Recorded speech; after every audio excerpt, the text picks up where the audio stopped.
Hi, welcome to the WSH Council podcast. Let's talk procurement in the construction industry. I'm Yu Kong, Senior Consultant from the WSH Council. Last year, our workplace fatal injury rate declined to 0.99 per 100,000 workers from 1.3 in 2022. The challenge will be for us to stay vigilant, not be content with these milestones, and improve even further. So, what must we do to sustain improvements over the longer term? To have the answer, I have with me in our WSHC studio, Swee Yiow, President REDAS, WSH Council member and Chairman of WSH Council Construction and Landscape Committee, and to his left is Kay Chai, President Singapore Contractor Association Limited. Hi Swee Yiow, Kay Chai. Now, let's jump straight into the most important question. What do you feel is needed in the construction industry to be even safer? Perhaps I start with Swee Yiow, our developer. Thank you. I think first of all, we have to recognize that safety is a necessity and no longer an option. To operate our business responsibly, I think we all have to embrace safety as part of the development process. We have the obligation to bring everybody come to work safely and let them go home safely. Second, I think while safety have added some costs in our development, but there are also many benefits that come along with it. So the benefit outweigh the cost, and therefore it is a sensible and logical business decision for us to embrace safety as part of our business. Good. I'm indeed heartened to hear that. The question is, are all developers on board in this thinking process, as what you just said? Well, as I say, that it makes a logical and sensible sense for us to embrace safety. I think what is really lacking is some of the developer may have lack of the knowledge or the skill, or they may not be experienced. So I think we just need to help them and push them along and equip them with the necessary support and resources. Good. Kay Chai, you are the main contractor. So do you have this feel that this is being practiced and adopted by most developers? Well, I would say that as a main contractor, as an occupier of the work site, we all want our work site to be safe for all stakeholders. Developers have set a good point, set kind of procurement frameworks will actually help the contractors. In my view, contractors face two big challenges. One is the tender price, and the other one is actually contract durations. For tender price, as we know, the competition out there is very challenging and it's very fierce. Everyone want a job, everyone want a project. So it will affect ultimately the project construction budgets, which again, you affects our quality and safety aspect budget too. So what we need is actually a balanced and holistic kind of procurement framework. And this will help to improve contractors to bid for a better or realistic price. As for the contract durations, actually I don't like the word rush. Given a shorter period of time for the construction, contractor tends to be pressured, and they will be also pressurizing their subcontractors, their supervisory staff, as well as the workers to expedite on the job. And this potentially create safety hazards. What we need to have is to educate our workforce to a certain level to embrace safety. A good developers will work with their consultants to develop a reasonable time frame for the contractors to construct the projects or build the building. And this has to be done holistically. What we need is actually a team from the developers as well as from the consultant and the contractors to collaborate and work toward a safety culture. And definitely will help the industry. Good. So our worksite should not be like the movie Fast and Furious, where things are moving very fast and there's always risk taken and accident can happen. Yeah. And I'm glad to say that just April, we came up with, WSH Council came up with this WSH guideline, procurement in the construction industry. This guideline focuses on integrating WSH consideration into the procurement process. And developers can demonstrate their strong WSH ownership by incorporating WSH principles into their own procurement process. And through this, they can eliminate tenderers who may struggle to cope with WSH risks, and through that, they improve the WSH performance for their construction projects. So perhaps I would like to pose this question to both of you. Can you explain how the focus on procurement will help the construction industry to improve further? And let me start with Swee Yiow again. Okay. I think the guideline is very useful. It spelled out a lot of, provide a lot of useful tips and make this transparent upfront. So everybody know that safety is part and passes the requirement of the tender. So everybody will have to provide adequate provisions in terms of budgets in safety measures. Or everybody also have to build into their construction methodologies and so on. So just to address KHI's point, that make an even queue for everybody. So everybody will not just because of pressures to make unnecessary or unrealistic submission tender. So that's one. And secondly, as you rightly say, the risk management, put this as part of the risk management, it reduces a lot of risk in terms of rushing, delay, and missing the timeline. And I fully agree with KHI's point is that in today's context, because of the ABSD regime, everybody knows that missing the timeline is a huge financial penalty. Not mentioned by ABSD, you're also facing penalty of handing over the unit late to the purchasers. So instead of everybody rushing and so on, let's put it up front, plan it nice accordingly, so that we all will know that within a reasonable timing, we all can finish the budgets, the constructions within the budget. So I think that is a very, very useful risk management tool in that aspect. So KHI, what about your perspective as a main contractor? Well, I think these guidelines can actually apply to our subcontractors and downstream partners. You know, every contractors today will have a kind of system to evaluate their subcontractors, including their suppliers. And safety is definitely one of the aspects. So what we need to do now is actually collaborative efforts together, not just only the subcontractors and suppliers, but also the developers. We must see the value. We must see the value of safety, that actually what is the damages? The damages can be delay in the projects, loss of life, loss of money, and many more. So what we need all is actually a kind of holistic procurement framework, as I said before.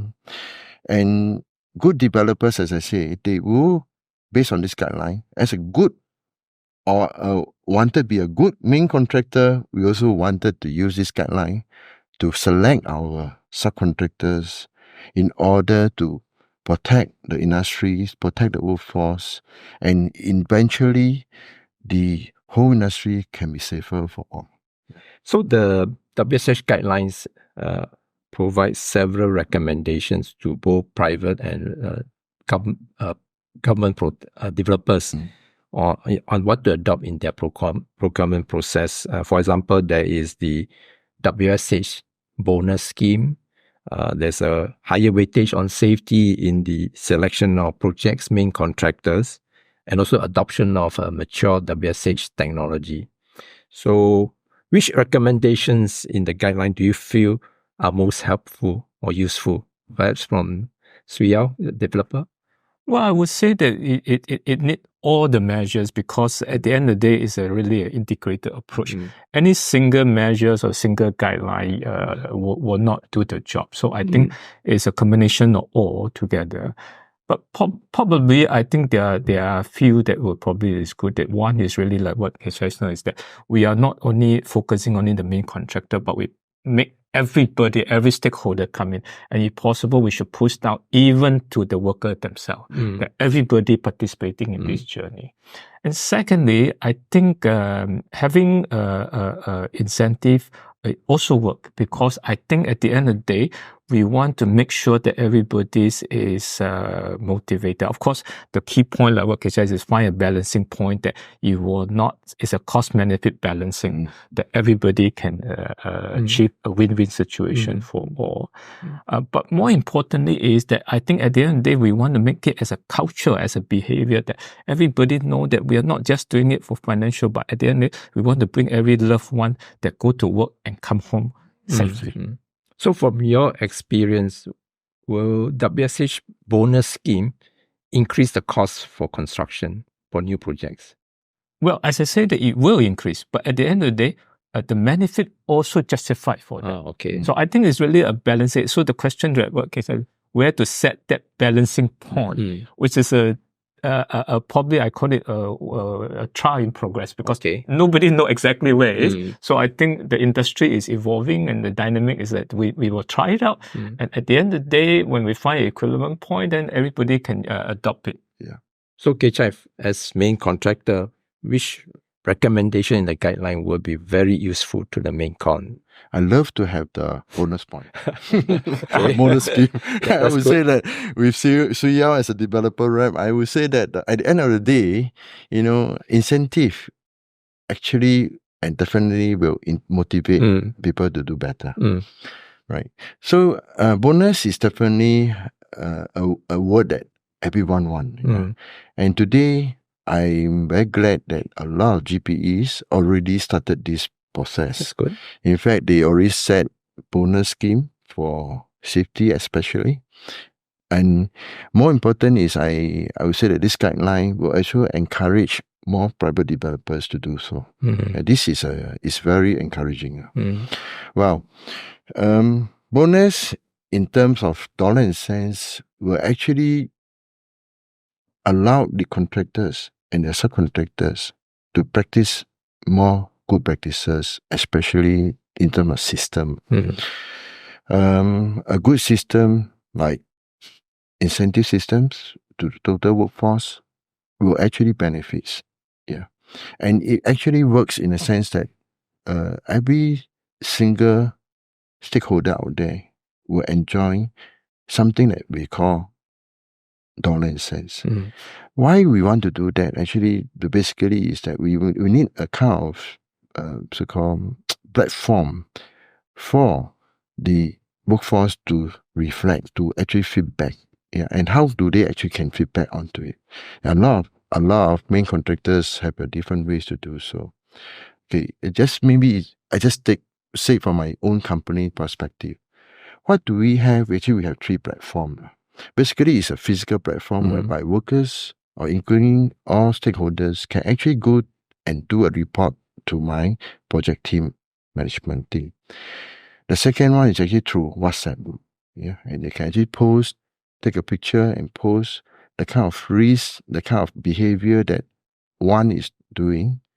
And at the same time, we also have a software system to embark on. So all users can actually go into the system to actually post something that is not good for the whole workforce there, or for the site. And at the same time, it actually encourages more people to be more aware. So what we do is how to incentivize this group of people. We actually have safety campaign, we have mass toolbox, we actually broadcast all these behavior to the whole group, to the whole team, and we incentivize this group of people who actually do well in the industry for the whole project in terms of safeties. We give them best so-called subcontractors, best employees, including giving them vouchers. And even we actually post their faces, their photo on the banner, to promote that they are one of the best workers, best subcontractors on the work site. So I think this is kind of encouragement, recognitions. And we actually hope that developers can do that. And developers, once they do that, it's a big wave. It's a big, good impact to the contractors and to downstream all the stakeholders. And with that kind of so-called sensing, that kind of message, the industry definitely will move towards a safer worksite or safer environment. So it's good to see that the WSH bonus scheme permeates from the main contractor down to the subcontractor and even right to the employees, the workers. So what are the feedback from your subcontractors and their workers? Are they happy with this bonus scheme, or is a bonus too little? Well, I think I would say that it's not the dollar and cent that count. Okay. It's a recognition. All right. It's a recognition of good efforts. Appreciation. And subcontractors appreciate that when they get a certificate. They get a small voucher for their group of workers to enjoy. And for the workers themselves, actually, I found that what we did to portray their photos on the banner really make them the star of the worksite. So they're actually very well motivated. In fact, recently I found one contractor or maybe a couple of contractors have a KPI scorecard scheme, which is very encouraging. And I find it's very useful because they based on the scorecard to incentivize the workers, including all the subcontractors. So I'm actually find it's very useful and it's very helpful to create a kind of safe environment. In fact, I'm in the process of doing that for my own company, and I really hope that by doing that, more will do. If I may add this, I think really this one is it's not for main contractor. We have to push down all the way until the individuals. Yes. So I think we have observed that if we give them financial is one thing, but if you give them the recognition, say some of the worker, we not only we achieve certain milestone, we have a small celebration, a buffet, and some of them we even give them, for example, a phone card so that they can call home to say that, hey guys, I'm working well, recognized, and I'm safe here. It brings a lot of motivation for them to keep up the safety movement. Yeah, that's good. So safety is not all about dollars and cents, but more about appreciation, recognition, and care and concern for each and everybody. Well, Swee Yiow Kay Chai, thank you very much for sharing with us your insight and practical experiences on how to leverage on procurement to enhance WSH outcomes for your construction and building projects. I'm sure that many of our podcast listeners are eagerly looking forward to apply what they have heard today and improve their procurement process too. And I'm quite sure that looking at the guideline that we have produced, they will even have more recommendations to help them in their process.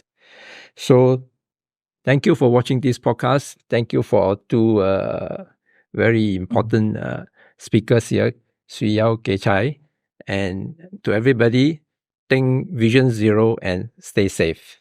Yep. Stay safe. Stay safe. Most important.